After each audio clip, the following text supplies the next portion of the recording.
History is filled with celebrated names, figures whose discoveries have shaped our modern world. We often hear about Newton, Galileo, Vesalius, scientists who challenged authority and illuminated our understanding. Yet history has its shadows, and within them lie stories of brilliant minds whose contributions remained hidden for centuries.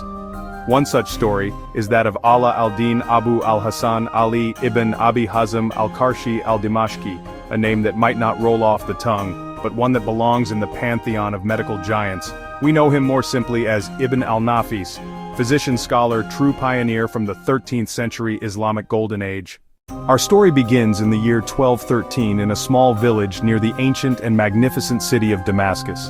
This was the world into which Ibn al-Nafis was born.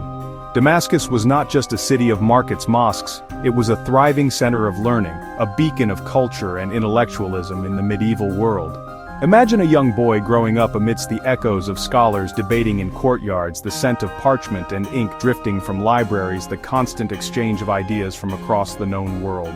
This environment was the fertile ground where the seeds of his immense curiosity were planted. He was raised in a culture that valued knowledge, that saw the pursuit of understanding as a noble, even sacred endeavor. From a young age, Ibn al-Nafis showed a remarkable aptitude for learning. He embarked on a rigorous education that was typical for aspiring scholars of his time, delving into Islamic jurisprudence, logic, philosophy, literature. The next chapter of our hero's life took him from Damascus to another jewel of the medieval Islamic world, Cairo. Around the year 1236, Ibn al-Nafis, now a skilled and ambitious young physician, moved to the vibrant capital of Egypt. Cairo was, at that time, one of the largest and most important cities on earth, the heart of the powerful Ayyubid Sultanate. He was appointed as the chief of physicians at the newly established Al-Nasiri Hospital, and later at the Al-Mansuri Hospital, which became one of the most advanced medical centers of its era. This was a position of immense prestige and responsibility, placing him at the very pinnacle of the medical profession. Working in these great Cairene hospitals provided Ibn al-Nafis with unparalleled opportunities. These institutions were not just places for treating the sick, they were bustling hubs of medical education and research. He would have had access to an extensive library of medical manuscripts, allowing him to continue his deep study of the classical texts. More importantly, he was in a position to oversee the treatment of countless patients and, crucially, to conduct dissections. It was in this dynamic environment that Ibn al-Nafis began to write his most important works. To truly appreciate the magnitude of Ibn al-Nafis's discovery, we must first understand the theory he so bravely dismantled. For over a millennium, the medical world had been dominated by the ideas of Galen, a Greek physician who lived in the 2nd century AD. Galen was a brilliant anatomist for his time, but his work was based primarily on the dissection of animals, not humans. Galen believed that blood was created in the liver from digested food, and then flowed to the right side of the heart. From there, he argued, some of it passed to the left side through invisible pores in the septum, the thick wall of muscle that separates the two ventricles. The classic model versus the alternative. Galen's theory stated that in the left ventricle, this blood mixed with air drawn from the lungs to create the vital spirit, which was then distributed throughout the body via the arteries. The remaining blood in the right ventricle was thought to travel to the lungs simply to nourish them. The idea of invisible pores in the cardiac septum was a critical, yet entirely speculative part of his model.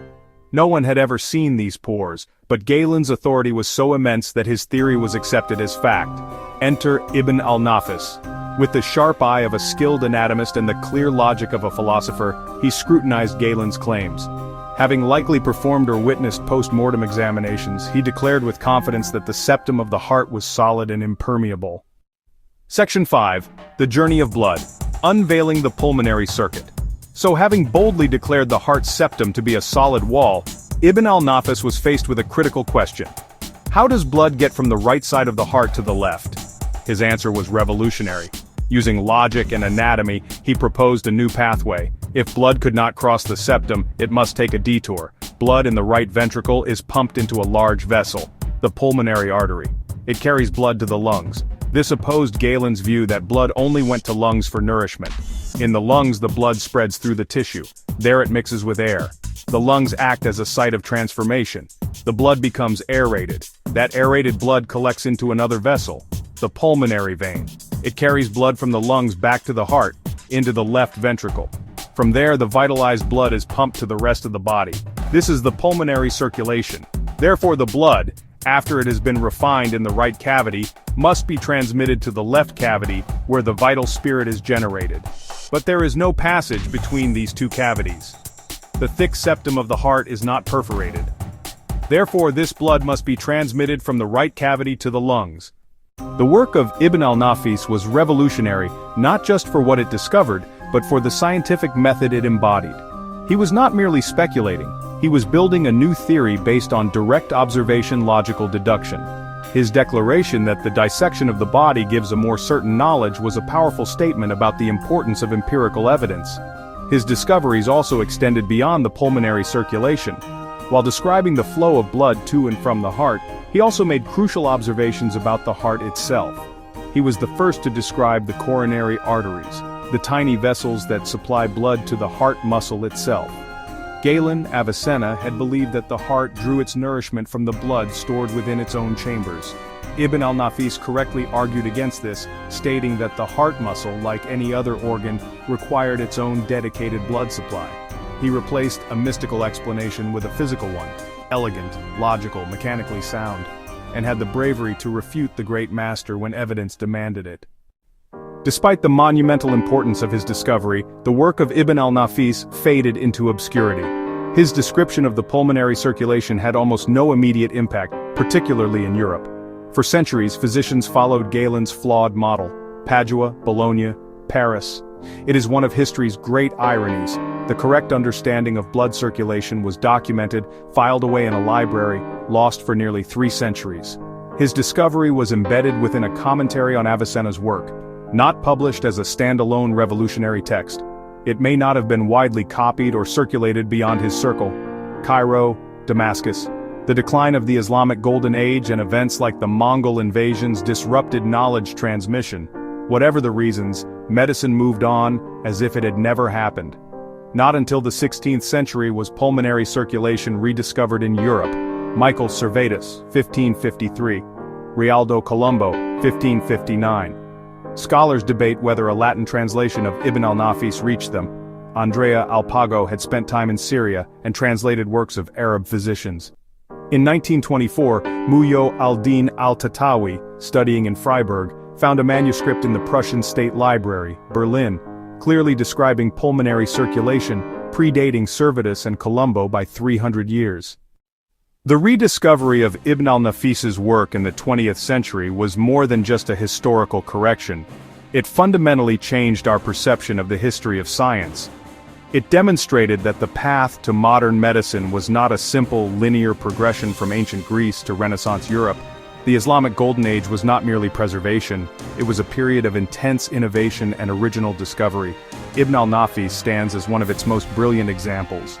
Today, the discovery of the pulmonary circulation is the foundation of our understanding of cardiopulmonary physiology. Every medical student learns this pathway. Every life-saving cardiac procedure, like open-heart surgery, every pulmonary procedure, like the management of lung disease. While William Harvey is rightly credited with describing the full systemic circulation of blood in 1628, showing how it is pumped from the heart to the entire body and back, his work built upon the understanding of the lesser pulmonary circuit. The accurate model of the pulmonary circulation, first described by Ibn al-Nafis, was an essential prerequisite for Harvey's complete picture. The legacy of Ibn al-Nafis is therefore woven into the fabric of modern medicine, even if his name is not as famous as others.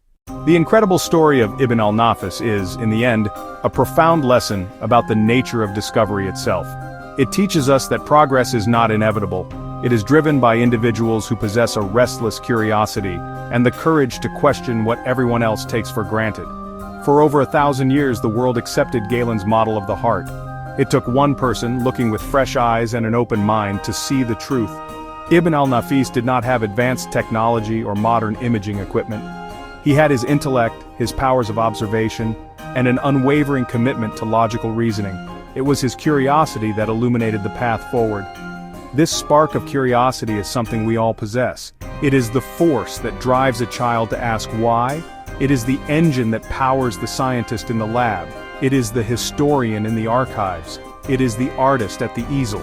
Discoveries are meaningless if they are not shared, discussed, and built upon. We have a collective responsibility to keep the channels of communication open, to celebrate discoveries from all corners of the globe, and to ensure that no brilliant insight is ever again left to gather dust on a forgotten library shelf. The next great breakthrough might just be waiting for someone with the courage to see things differently.